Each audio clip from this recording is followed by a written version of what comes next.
we have moved from a time in which there was at least a general acceptance of difference to a time when there is a fear about it and very often a contesting of it.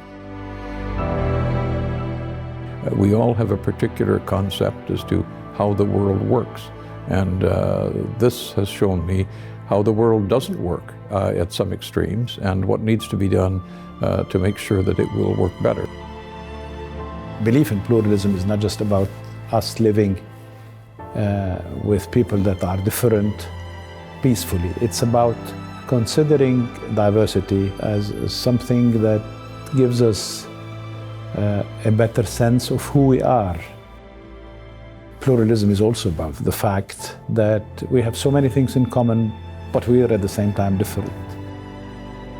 I think the personal passion that some nominees had to almost singularly fight to establish for something, and the grit it takes against quite adversarial conditions were quite impressive. Los nominados tienen algo en común y es una enorme pasión por lo que hacen, por sus comunidades, pero también un enorme compromiso con transformar esas realidades y una dosis enorme de creatividad.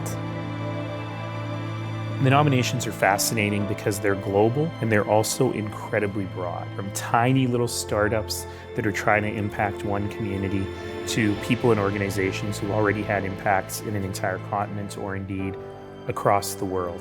To see how people demonstrate so much courage and determination to fight violence and ignorance so that pluralism can be the mainspring for social cohesion. It makes you believe in humanity.